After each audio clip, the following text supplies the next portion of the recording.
Hi everyone, my name is Abhuraj Garikapati. Welcome to my YouTube channel Amazing Abhay.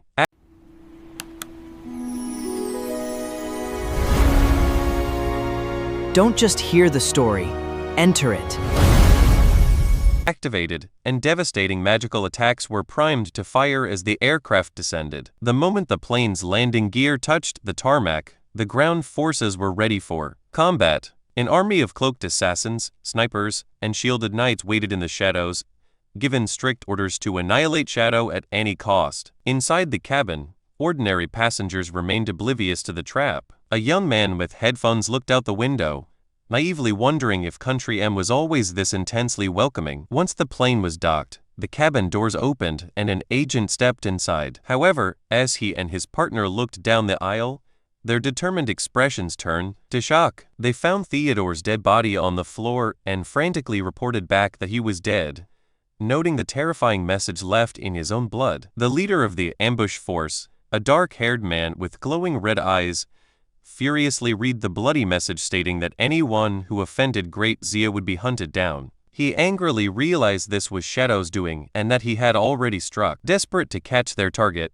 a masked ninja agent asked a nearby witch if the anti-stealth barriers had picked up any traces. Assuming Shadow was still inside, the witch checked her magic, but confirmed no invisible entities had been detected. Realizing the grim truth, the leader noted their anti-stealth barrier was at level 20, leading him to the terrifying conclusion that Shadow's stealth abilities must have been at an even higher tier, allowing him to evade their trap. Despite the presence of innocent civilians, a white-haired mage commander declared the threat level had reached S-class and ordered all units to open fire. A masked subordinate hesitated, pointing out passengers were still inside, but the commander angrily slammed his staff down, demanding absolute obedience. He insisted Shadow was inside and ordered an immediate, full-power assault. Instantly, a massive barrage of magical projectiles and lasers was unleashed from the airport. Inside the plane, the young man with headphones and another passenger looked out the window in terror, realizing too late they were under attack. The devastating magical strike streaked across the tarmac toward the defenseless airliner. Finally,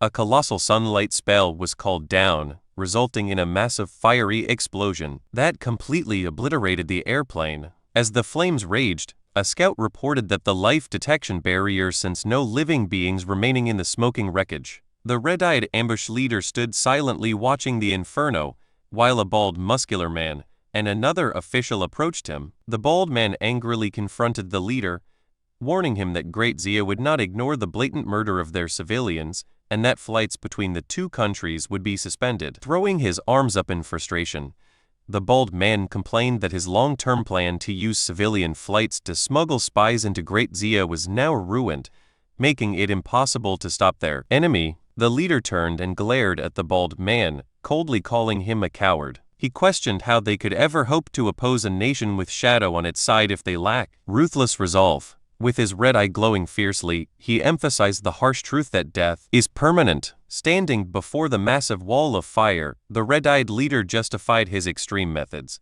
stating that if Shadow had been truly on that plane, this was the perfect chance to kill him. He firmly believed even a fraction of a chance to eliminate Shadow was worth sacrificing the plane and everyone on board. The tension among the Country M forces boiled over. The bald man glared furiously at the leader, confronting him directly and declaring he had never trusted him. He then commanded the guy to be quiet, insulting him for being a half-breed with Great Zia blood. Before the bald man could react, the red-eyed leader struck with blinding speed, delivering a brutal punch to the man's face.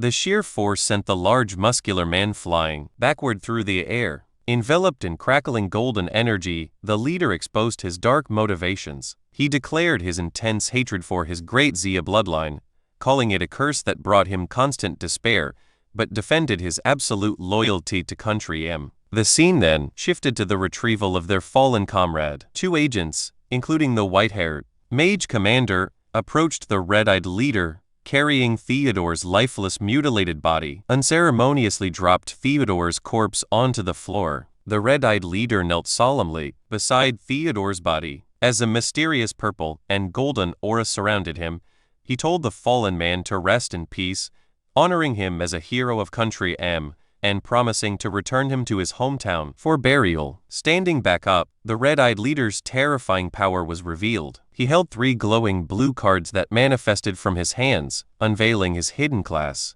The corpse, an ability that allowed him to extract power from the dead. Looking at the glowing magical cards, he coldly praised Theodore's massive contributions and the vast network of spies he had successfully planted. A system notification explained that touching a corpse granted him their professional skills, and acquiring duplicate skills leveled them up. Holding one of the glowing blue cards, his single red eye glowing with malice, the system confirmed he had successfully acquired Theodore's core abilities, including the divinatory omen of the star god and the spatial dark star boundary. Empowered by his fallen comrade's skills, the red-eyed leader made a chilling final vow to personally ensure the complete and absolute destruction of Greitja.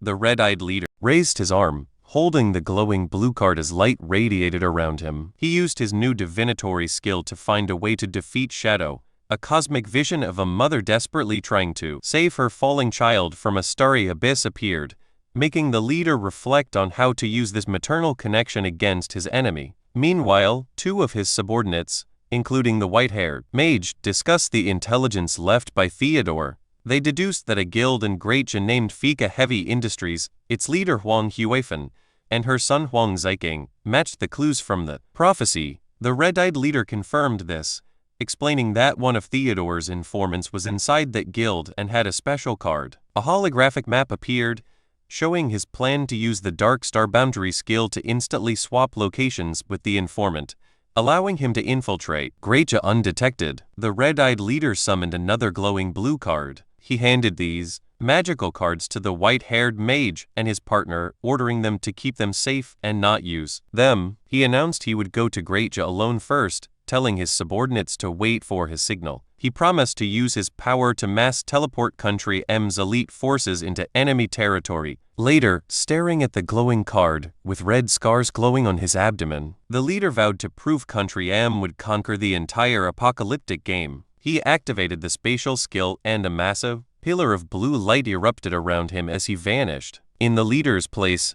another man suddenly appeared, squatting awkwardly with a roll of toilet paper. The man stammered that he was in the office, addressing him as Theodore's friend. The agent welcomed him to Country M, leaving the young man shocked by his sudden relocation. Inside the Nightmare Hellflower boss area, the surviving team members waited after the battle. A digital blue light materialized, and Shadow logged back into the game. The players noticed him immediately, and one excitedly announced his return. The Knights, before we move ahead, please take a second to like on this video. A like tells me that you enjoyed this topic. Your support helps Amazing Up High grow naturally. Templar Guild leader smiled warmly and told Shadow that everyone followed his orders, not touching any loot so he could collect it himself. Shadow extended his hand, which crackled with yellow energy, and thanked the team for their hard work, telling them to use the loot to boost their combat power. He then unleashed a powerful ability, summoning a gigantic, glowing golden fist called the Greedy Hand that struck the ground to gather the spoils. 2 team members watched in awe, noting it would massively increase their rewards.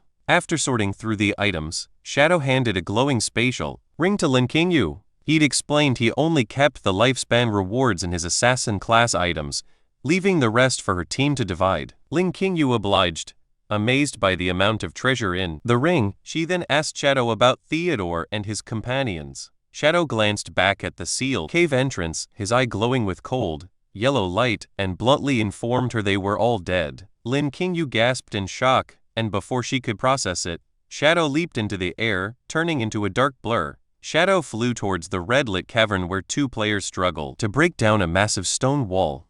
The players were frustrated, complaining they had barely chipped away 10% of the wall's health. Suddenly, the axe-wielding player looked back in shock as blue energy streaked past. Shadow landed as a flurry of his blue slashes shattered the stone wall. Without a word, he walked into the newly opened red tunnel, casually waving his hand to dismiss the stunned players. The players stood frozen in awe, recognizing the legendary player and marveling at his incredible power. Atop his dragon, Shadow reviewed his loot from the boss. He saw he had obtained 3 treasures, including 2 legendary great items, an ultimate skill book, a weapon, and a bracer. Pleased, he decided to immediately use his evolution points to upgrade the skill book. The system displayed his newly evolved ancient grade ultimate skill, Endless Nightmare. The skill description revealed a terrifying area of effect ability that trapped enemies in a nightmare descent state, rapidly stacking a nightmare gauge on them with every attack, while a passive ability boosted his damage against afflicted targets. Shadow analyzed the skill, realizing the nightmare attribute was overpowered against other players, because it prevented them from logging off. He deduced that with a blooming curse, he could permanently kill players from within the game. He visualized the curse's horrific effect, imagining a terrified player writhing as glowing red spider lilies burst from their chest. However, he noted this nightmare status could be removed using purification skills or specific items. Moving on, Shadow summoned his new weapon, a menacing glowing red and black sword that materialized in his hand. The system identified it as an assassin-class blade called the Star Killer Blade. The weapon provided massive stat boosts, high backstab damage, and a unique effect where killing other players granted stacks that increased his physical attack. It also featured a devastating bonus that dealt almost 5 times more damage to enemy shields. Holding the glowing red blade, Shadow smirked and called it a true murder weapon. He calculated that with maximum stacks, combined with the backstab and shield-breaking bonuses, the weapon's power was terrifying. He also noticed a special stripping effect that nullified an enemy's attribute effects once the gauge was full. Thinking back to his recent battle, Shadow reflected that if he had this sword then, he could have easily stripped away the monster's nightmare attributes, greatly reducing its threat. Shadow inspected his new weapon and discovered a unique humiliating feature. Any player killed by this sword got a permanent, unremovable title above their head. Amused, Shadow remarked that the weapon's nickname as a grandson maker was well deserved. He then examined his final piece of loot, a diamond gray bracer. Equipping it, a powerful geometric shield of golden energy formed around his body. He noted its impressive passive ability, which automatically generated a magic blocking shield every 30 seconds. Highly satisfied with his haul, Shadow mounted his skeletal dragon, Osiris, and took to the orange-lit sky. He calculated that the Fiki Heavy Industries Guild should have the remaining 800 years of lifespan they owed him. He decided his next destination was the Magic Leaning Tower hideout to collect his debt. Soaring over the ruined cityscape, Shadow planned to grind to level 25 to undertake a new trial using a summoning bell item. A few days prior, in the desolate, destroyed corrupted village, a group of players was ambushed. 2 players were violently pierced through the chest by sharp, bloody tentacles and screamed in agony. The source of the attack was a terrifying, floating monstrosity with glowing orange eyes, a level 18 emerald gray boss. The survivors panicked, overwhelmed by the high-level monster, and yelled for everyone to run. Suddenly, a hand glowing with intense purple flames stepped in, effortlessly halting the monster. A commanding voice ordered the terrified players not to panic and to maintain their formation. The figure was Juan Ziking, shrouded in a black cloak and wielding swirling purple abyssal energy. Confidently, he declared he would control the boss and ordered the team to attack, promising victory. However, the party members yelled at him to run away, reminding him it was an emerald grade boss and mocking him for thinking he was as powerful as Shadow. Unfazed, Juan Ziking smirked menacingly. His eyes glowed with a sinister purple light as he told them to watch and witness the true power of the abyss. The party watched in shock as his dark aura exploded. As the dark magic spread, he arrogantly declared that while Shadow merely hid in the dark, he represented the true overwhelming darkness of the abyss. Juan Ziking stood with his arms raised, unleashing a massive eruption of crackling, purple abyssal energy from the ground. The dark magic formed an abyssal mire, completely engulfing the terrifying, multi-eyed monster and severely crippling its movements. Seeing the boss monster immobilized by the dark magic, Juan Ziking urgently told his party to stop hesitating and start dealing damage. Juan Hafen quickly took command, wielding her staff and ordering everyone to focus their attacks on the trapped boss. The party members unleashed a coordinated barrage of colorful magical spells and projectiles at the helpless creature. The combined magical attack struck the boss, inflicting significant chunks of damage. 2 of the party members momentarily celebrated the massive damage output, but their relief shattered when one noticed something changing. Breaking free from the mire, the boss floated upward, gathering intense blue energy as it entered its second phase to unleash a devastating ultimate attack. Panic gripped the team as a hooded player frantically ordered everyone to activate defensive barriers against the incoming area of effect strike, while another armored player fled, screaming that barriers were useless. As the boss was about to attack, a hand radiating dark energy appeared, summoning glowing purple chains that instantly bound the monster, interrupting its ultimate skill. Huang Heifen and the hooded player looked on in sheer confusion, stunned that the boss's powerful attack was stopped so effortlessly. Huang Ziking's voice echoed, coldly insulting the party and calling them a bunch of useless trash. Huang Ziking, his eyes glowing with malevolent purple light, pointed accusingly at his mother. He mocked her for bringing cowards who only knew how to flee, completely ignoring that with him their victory was absolute. Laughing maniacally as his dark aura flared, Huang Ziking declared he would forcefully awaken their true potential and show them the terrifying reality of fake heavy industries. He raised his hand high, completely engulfed in swirling purple energy. Suddenly, ominous red flames began to manifest around the confused party members, catching Huang Heifen and the others off guard. The dark skill revealed to be an abyssal sacrifice, summoned A. Before we move ahead, please take a second to share on this video. Sharing helps this video reach friends who may also enjoy anime, gaming, travel, cricket, chess, career basics, or personal stories. Your support helps Amazing Abhai grow naturally. Terrifying demonic visage, as the corrupted magic forcefully took hold of the party, causing them to scream in agony while their eyes glowed with a sinister red light. The horrific spell acted as a curse from the abyss, draining the player's lifespans to temporarily boost their attributes by 99%, driving them into a frenzied, berserk state as they charged toward the boss. Empowered by the dark buff, the team stood their ground and began a rhythmic incantation. In a flash of coordinated power, they unleashed a barrage of spells, sending torrents of elemental energy crashing upon the chained monster. Their combined overpowered assault resulted in a massive, fiery explosion that rocked the battlefield and destroyed surrounding structures. As the smoke cleared, the boss monster disintegrated into particles of golden light, prompting a system notification confirming Feka Heavy Industries had successfully defeated their first Emerald Grade boss. The surviving party members erupted into wild cheers and ecstatic screams, throwing their heads back in joy to celebrate their guild's massive achievement. Treating him as their undisputed hero, the ecstatic guild members chanted Ziking's name and triumphantly tossed him into the air while his mother watched silently from a distance. After the celebration calmed down, Huang Huifan instructed the rest to divide the loot. She then sternly ordered Ziking to come standing beside his cousin, obeying his mother's command. Ziking followed Huang Huifan and his cousin away from the main group, walking into the secluded ruins of an abandoned building. Once they were alone, Huang Huifan turned to her son, her eyes glowing with a sharp, suspicious purple light, seriously demanding that he tell her the truth about where he obtained such unusual skills. Annoyed by the interrogation, Ziking complained she was treating him like he had made a mistake after he had just secured a massive victory for them. Unfazed, Huang Huifan demanded he answer, clicking his tongue defensively and avoiding eye contact. Ziking coldly claimed he had acquired the dark abilities as a reward for defeating a powerful boss. Staring him down with intense scrutiny, Huang Huifan bluntly called him a liar, leaving Ziking to look away in guilty silence. Huang Huifan's eyes glowed with intense scrutiny, pointing out that Ziking was a mage. She noted the dark skills weren't typical mage abilities.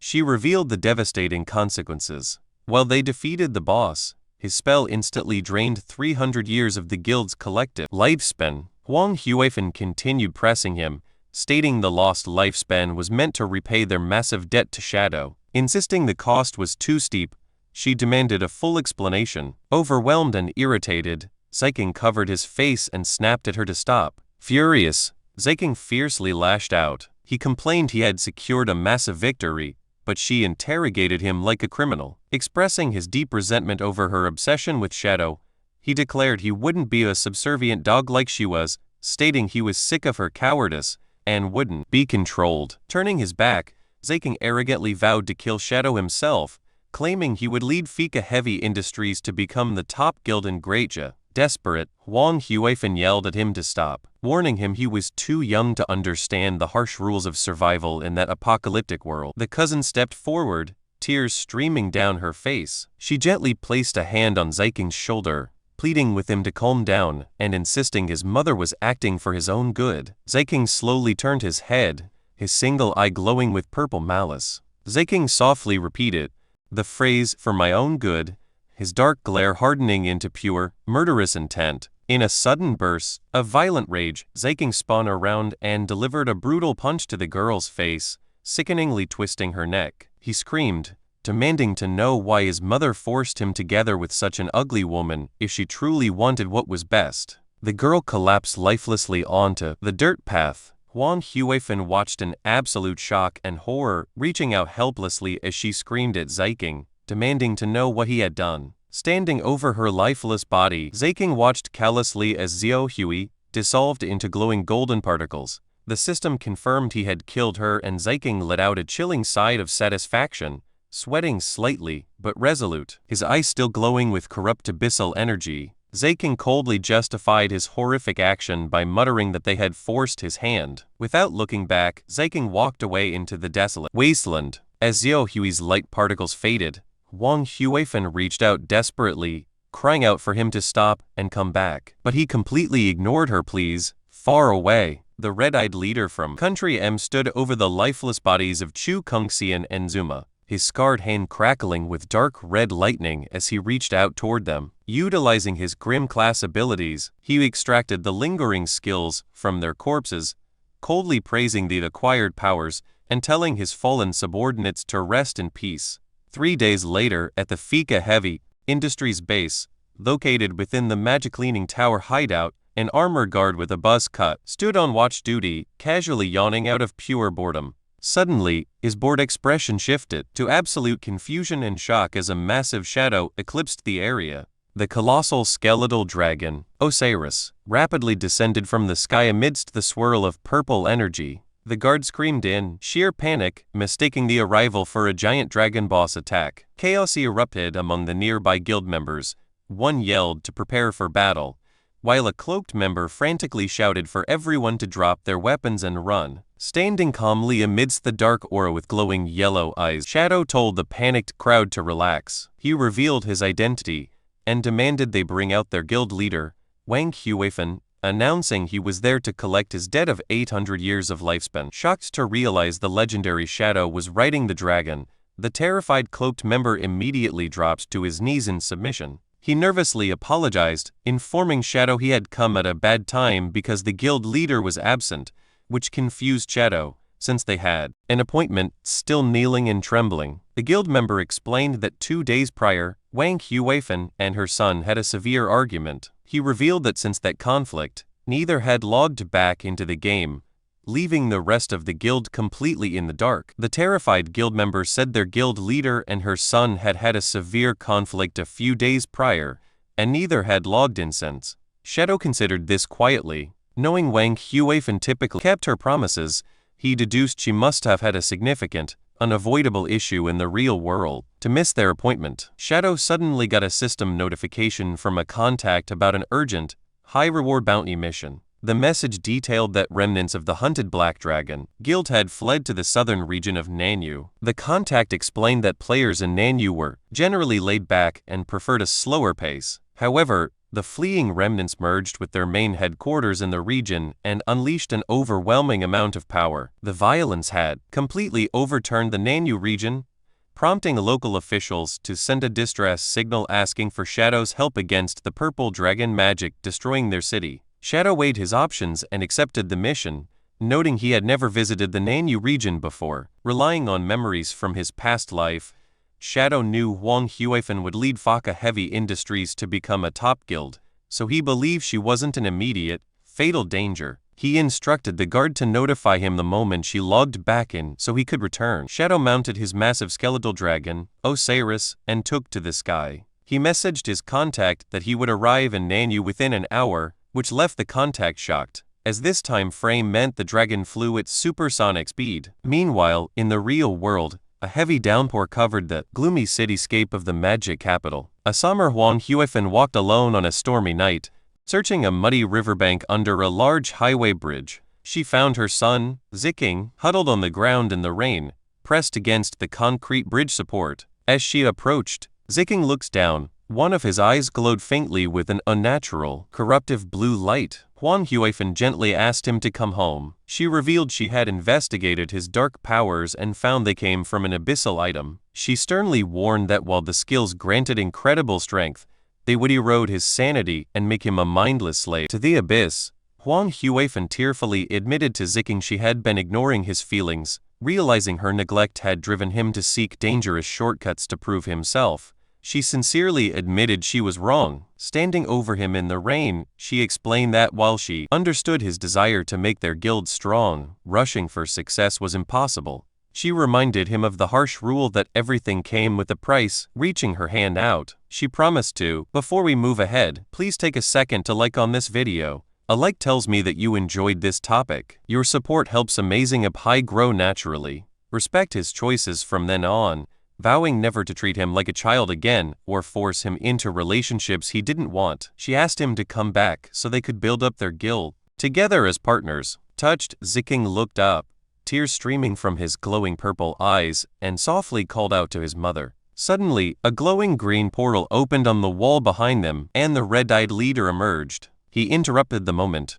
warning Ziking that returning with his mother would mean repeating the past and remaining under her control. In an intangible soul walker state, immune to damage, the red-eyed leader asked Ziking what he would choose if offered the power to make his dreams come true. A confused and alarmed Huang Huifan demanded to know who the intruder was, but the red-eyed leader ignored her. He tempted Ziking by promising to make their guild the strongest in the magic capital, make Ziking the top mage and help him kill Shadow and dominate the leaderboards. Smiling maliciously, the red-eyed leader assured Ziking he could easily help him achieve these goals. Protective of her son, Huang Huifan shouted she wouldn't let a stranger deceive him. She summoned glowing purple magical chains and ordered the intruder to freeze. She forcefully hurled her phantom chains at the red-eyed leader to bind him. However, the red-eyed leader stared coldly as the chains passed harmlessly through his intangible body. Huang Huifan watched in absolute shock as her attack failed to connect.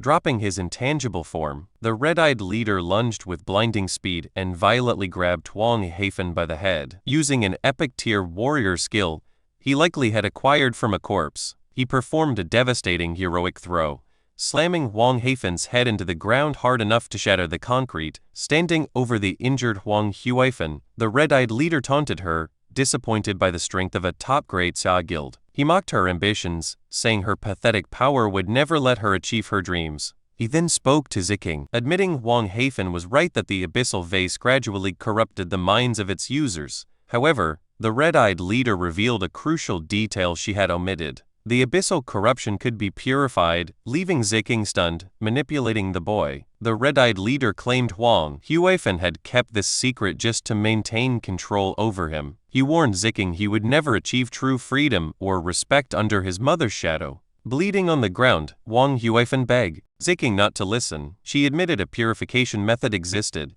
but insisted it needed a unique hidden class called Exorcist, and declared the only known one was dead. Suddenly, glowing red, star-shaped scars appeared on the red-eyed leader's arm, igniting his hand with fiery red energy. He glared down and asked who had told her he was dead. The red-eyed leader channeled the glowing red energy into Ziking, activating the exorcism skill. This powerful ability reduced the accumulation of negative status effects, including abyssal corruption, by half. Checking his system interface, Ziking watched his abyss cage drop, leaving him amazed that the purification was real. Huang Huifan was paralyzed with shock and disbelief. She stammered that it shouldn't be possible, certain the exorcist had died, and demanded to know the man's true identity. Ignoring her, an ecstatic Ziking clenched his fists, thrilled that the purification meant he could safely draw more power from the abyssal item. Huang Huifan desperately warned him the real exorcist was a woman, making this man a fake. The red-eyed leader told Ziking to use his own judgment to decide what was real. He then activated a skill called Yin-Yang Harmony to control Ziking's emotions. He whispered that his mother used love only to bind him and deny his true worth. He urged Ziking to kill her, promising that once she was gone, no one would control him again. So coming to the emotional manipulation, Ziking stared blankly, his eyes glowing sinister red. The red-eyed leader promised everything he desired would be his and threw a knife to the ground. He commanded Ziking to take the final step, promising absolute freedom after her death. Engulfed in a corruptive, red aura, Ziking picked up the knife. From the ground, a desperate Huang Huifan begged him to realize he was being controlled by magic. Standing over his helpless mother, Ziking gripped the glowing blade. She pleaded with him to wake up and break free from the stranger's grasp. Deaf to her desperate cries, Ziking raised the knife, choosing to embrace the darkness. As Huang Huifan weakly called his name one last time, Ziking ruthlessly brought the weapon down. Ziking delivered a brutal slash. Holding the bloody knife, he turned to the red-eyed leader. Showing no remorse, he demanded to know if the man would truly help him get everything he wanted. The leader calmly agreed, consumed by the dark magic. A deeply unsettling, maniacal smile twisted across Ziking's face. Thrilled by his new path, he told the red-eyed leader to begin and ask what they had to do next. Huang Ziking laughed, standing over his mother's lifeless body with the bloody knife. He then asked the leader about their plan. The red-eyed leader activated one of his magical cards, summoning a new ability. Using his stolen divination skill, he projected a glowing red portal into the sky as Ziking watched in shock. The spell showed a catastrophic prophecy,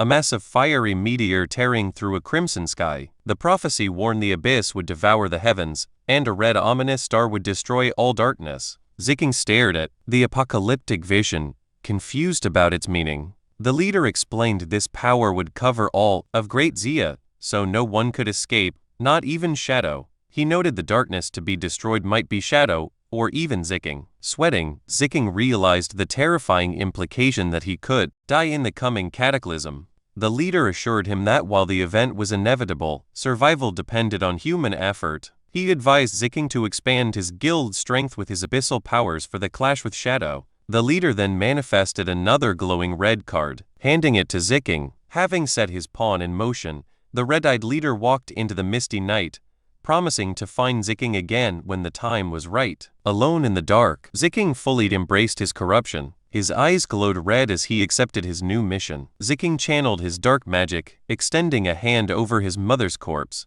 He enveloped her body in swirling red energy, starting the abyssal puppet spell. The dark magic invaded Huang Huifan's body, causing her to scream as her eyes ignited with a red glow. The skill resurrected her as an undead puppet, bound to his will, but retaining all her abilities from life. Standing behind his reanimated mother, Ziking watched her ask for her master's instructions. Consumed by madness, he declared they would now build their guild together. Elsewhere, in the southern region of Nanio, the landscape was marked by a massive tower rising over the ruined city streets. True to their laid-back nature, the local players prioritized leisure time. With a spread of hot dim sum and tea, a player announced it was time to stop working for a break. A group of players relaxed on a riverbank, fishing while reminding each other to enjoy their tea first. If you enjoyed this video, please hit the like button and subscribe to Amazing Apai. Subscribing makes sure you do not miss the next video, and it gives me motivation to keep improving the quality of every upload. Thank you for being here, and I will see you in the next one.